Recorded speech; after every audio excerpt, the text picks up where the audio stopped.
Marc, Hochar, welcome to Four Paws Restaurant here in the wine cellar for our virtual dinner featuring three of your amazing wines tonight.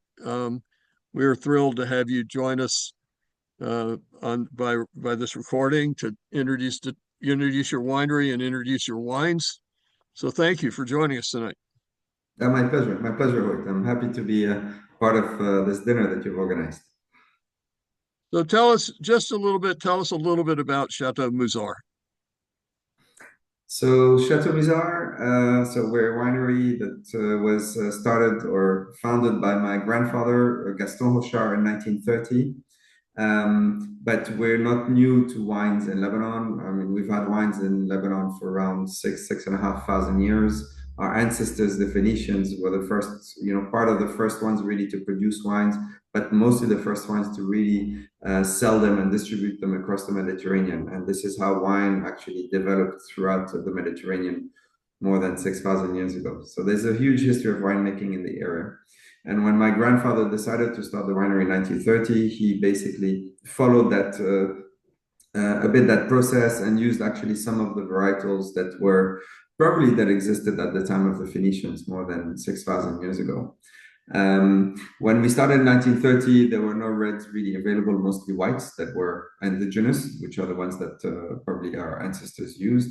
And then the reds were mostly planted from varietals that came from France because of the close relationship that we had with France, Lebanon, because we also speak French. And so it made sense to actually go there to source the reds, given that phylloxera had destroyed a lot of what was available before. Next generation, my father comes in. That's a big change for Musar as a whole. And my uncle as well, but my father became the winemaker in the late 50s, early 60s. And at that point in time, made quite a radical change compared to what was done by my grandfather. And that was to start making wines in what he called a non-interventionist approach. That means that we stopped using yeasts for fermentation. We stopped filtering the reds, stopped finding the reds, stopped adding anything to the wines, and then really went into this whole approach that if the Phoenicians managed to create wines at the time without any additives, we shouldn't be doing it at all today, or at least in the 60s. And that was quite a counter trend effect, because at the time, the 60s was really about industrialization of food and of wine and of adding more and more things into wine and controlling wine. And we went the exact opposite way. Today, obviously, the market has come back more towards what we do, and people are looking for more local grapes, indigenous grapes, and no intervention in the vineyards or at the winery. And this is an approach that we've had for the last 65 years, and is part of our DNA. And what it leads to are wines that tend to age very, very well. Our wines age many decades, whether it's the whites, the reds, or the rosé. And also they evolve a lot in the glass. So during the wine dinner, I would encourage all of those attending to, whenever they start tasting our wines, take that time, see how the wines evolve in the glass. They will evolve anywhere from 5 to 10 minutes, 15 minutes for a couple of hours. And it's that evolution that really makes our wines interesting. And hopefully that will be an experience that will be interesting for all. I think one of the things that sets your winery apart is the fact that the rosé ages so well. It's, I think, one of two rosés that I can think of in the world that benefits from 10, 15, 20 years of bottle age. Yeah, so our rosé is made in a little bit similar to our Chateau Musar White and Chateau Musar Rosé. In a sense, I'll maybe talk about the white first and then see how we get to the rosé, because in the end, the rosé it uses a bit the white. The white is made from two local varietals called Obeide and Merwah. Obeide is similar in style to Chardonnay. Merwah is similar to Semillon. They are the grapes that I mentioned that might have existed at the time of the Phoenicians, more than 6,000 years ago. And they survived. And so they have this very late ripening process. We harvest them usually after the reds in October.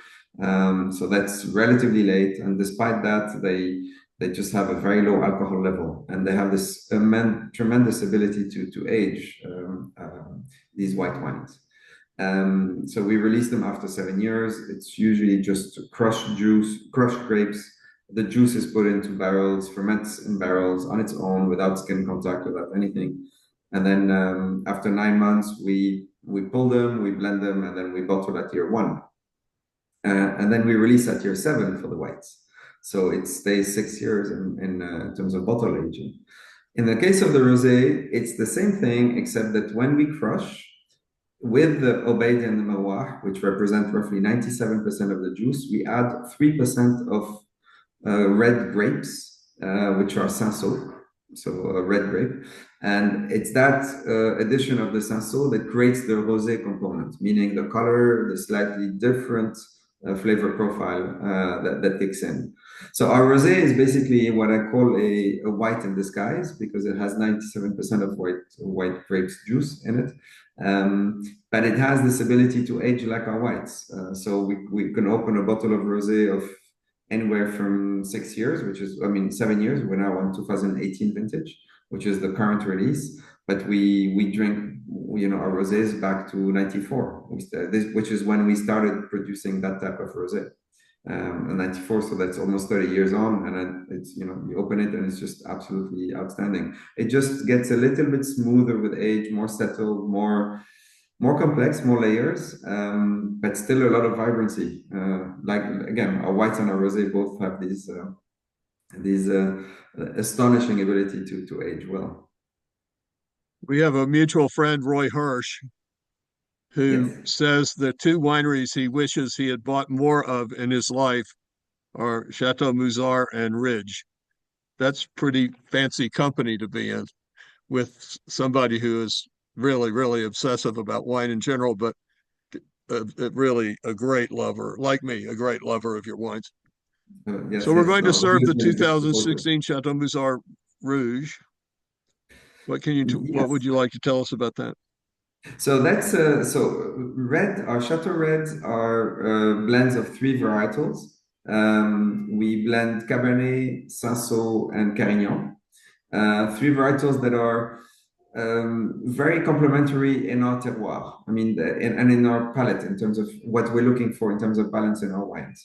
We like to have Cabernet because we need the structure, but it tends to be a very bolder, more tannic, more structured wine. And then we tend to complement it with a wine that is much more elegant, or varietal. It creates a wine that is much more elegant, much more silky, smooth, much more feminine in a way. And that is Cinsault. And then we bridge the gap between the Cinsault, which is the more, the more, again, elegant, refined wine, and the Cabernet, which is the more masculine wine. And then we bridge the gap with the Carignan varietal. And again, like our whites, these are wines that age a long time. It takes 3 years before we put them in a bottle. There's a small 1 year passage in wood in the meantime. And then after the bottling at year three, we wait another 4 years before we actually sell the wines. And then we have this library of old vintages that we keep, and that goes back to the 50s, and that we still sell. And so people who are looking for wines because they know that they age well, know that they can come to us and find a 20-year-old wine, or 25 or 30 or 40 or 50, and we release gradually some additional stock to the market from time to time. So 16 was released 2 years ago. We're currently on 18 vintage, but 16 is a very round year, very smooth, elegant. The Cabernet is probably not as dominant as in other vintages, but what it means is that you end up with a vintage that's very easy to drink, very gouléant, as we say in French, so really, extremely drinkable at its young age, even though there's Cabernet in it. It doesn't mean that it's going to age less well than other vintages that maybe have more impact of the Cabernet. It's just that it's going to show a little bit more age faster. But in the case of Musar, showing age is actually good because then your flavor profile moves away from fruit and eventually moves to earth much faster, which and then stays on afterwards. So it's a very interesting vintage, and I hope your guests will enjoy it.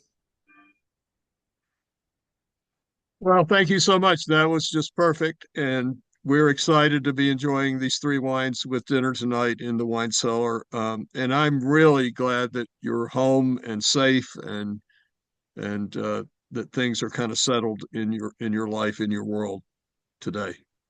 Yes, thank you, Hoyt. Where yes, where where things are picking up again, and we've gone through a very difficult period, but I think now things are looking positive, and we're hoping for a lot of positive evolution in the country at every level. And we'll continue to make the wines no matter what anyway. But it's nice to be in a country that's a little bit more stable than it was in the more recent That, times. there's that documentary with your father prominent in it, Wine and War, which, Yes.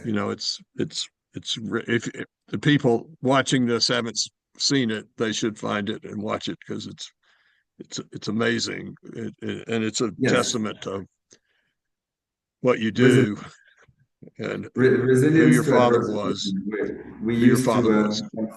yeah, my father during the Civil War, we've had still to manage as well as the very difficult times in the recent years. Um, yeah, just resiliency, focusing on the wine and on the quality of the wines, which is what we do, and then just making sure we can continue to provide something that is special for those who like our wines. Well, we all But we all owe Bartholomew and his father a great debt of gratitude for having introduced the world to your wines, absolutely, absolutely. because That was they might 79. still you might still be toiling in obscurity if they hadn't tasted your wine and started telling the world about it. Yeah, it's life is all a question of or a series of small steps and events that often you control, and more often you do not control. And we had that encounter back at the Bristol Wine Fair in '79, and that one thing led to the other. Like everything in life, I guess. It's same for wine, not only just in terms of marketing and getting our wines to know, but just in terms of the evolution of the wines. Our wines are made from a series of so many different things that happen in the terroir, in the vineyard, at the winery, getting to the winery. Things we think we control, but in the end we do not control them, and that they happen, and we just end up with whatever is in a bottle. So every bottle is a miracle and is a gamble on its own. Well, thank you so much, Mark. This is going to be a really, really great evening for the people who join us here at Four Paws. Thank you so much. My pleasure, Ward. My pleasure, and enjoy.